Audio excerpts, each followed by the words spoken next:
Ramaya Ramabhadraya Ramachandraya Vedase Raghunathaya Nathaya Sitaya Pataye Namaha. Sundarakand, chapter number 41. Maruti destroys the Asoka grove. The recitation begins now. Then did the lady Sita speak highly of him, and Anjaneya turned his thoughts on his journey back. So he betook himself to a spot apart and discussed the situation.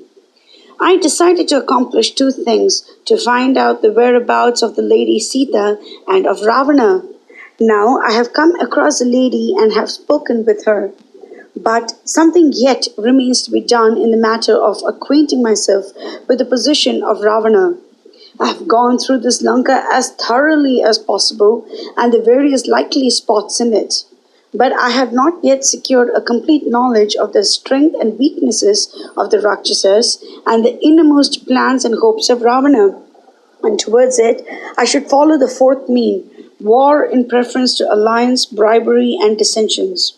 For alliance is out of question with the Rakshasas. Bribery is equally so in the case of such as command boundless wealth and luxury.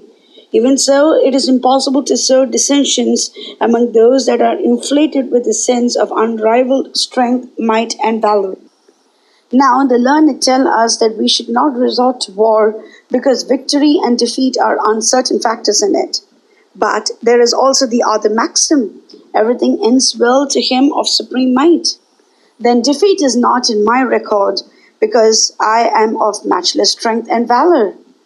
Thus, I decide that prowess alone can accomplish my purpose. I see no other way to it. These Rakshasas will come to realize what they are worth only after all their best and bravest lie low in the field of battle. But you may say that your Lord Sugriva ordered you to find out the whereabouts of Ravana and Sita. Now, is it not a crime, a breach of duty, to seek to meddle with things foreign to it? Now I think that a really capable man is one who, while carrying out the orders of his master, yet accomplishes many other objects that do not militate against it.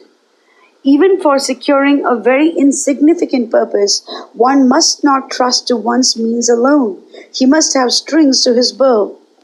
Such a one is verily the successful envoy, they who speak of great purposes.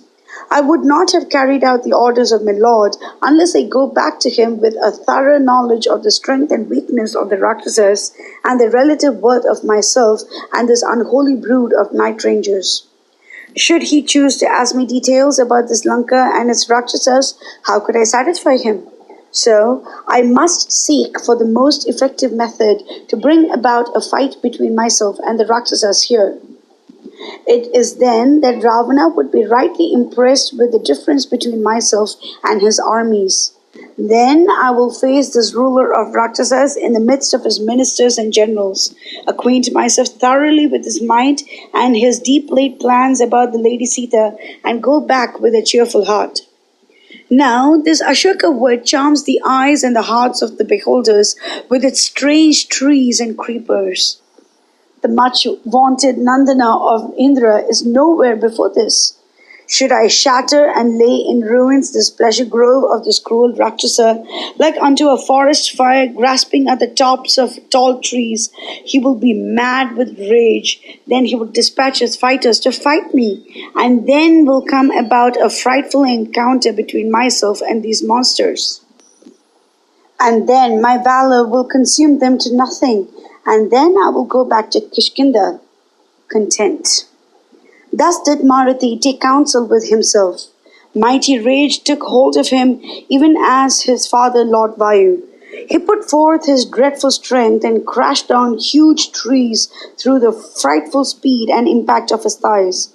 He made a ruin of the pleasure grove attached to the harem. He broke to bits the tall and beautiful trees that grazed the woods with their birds of diverse hue and shape. He shattered the tanks and the watercourses. He reduced to dust the graceful hills and mountains so curiously wrought to disport upon. The birds shrieked in terror, the creepers faded and died, lotuses and other flowers in the lakes turned black, the birds shriveled, The once charming Ashoka grove was now unsightly to look at, even as if the forest fire passed through it. The creepers looked like girls struck dumb with terror. Pleasure houses, stone walls, pleasant bowers, and other buildings were things of the past. Along with them, the great serpents and the wild beasts that haunted them. That beloved garden of Ravana, once his pride and joy, was now a shapeless ruin. The evergreen wood that was the prison house of Lady Sita was now consumed by the might and wrath of Marathi. The griefless wood was a sorry sight to see, and its trees lay uprooted and broken as if their grief was too heavy for them.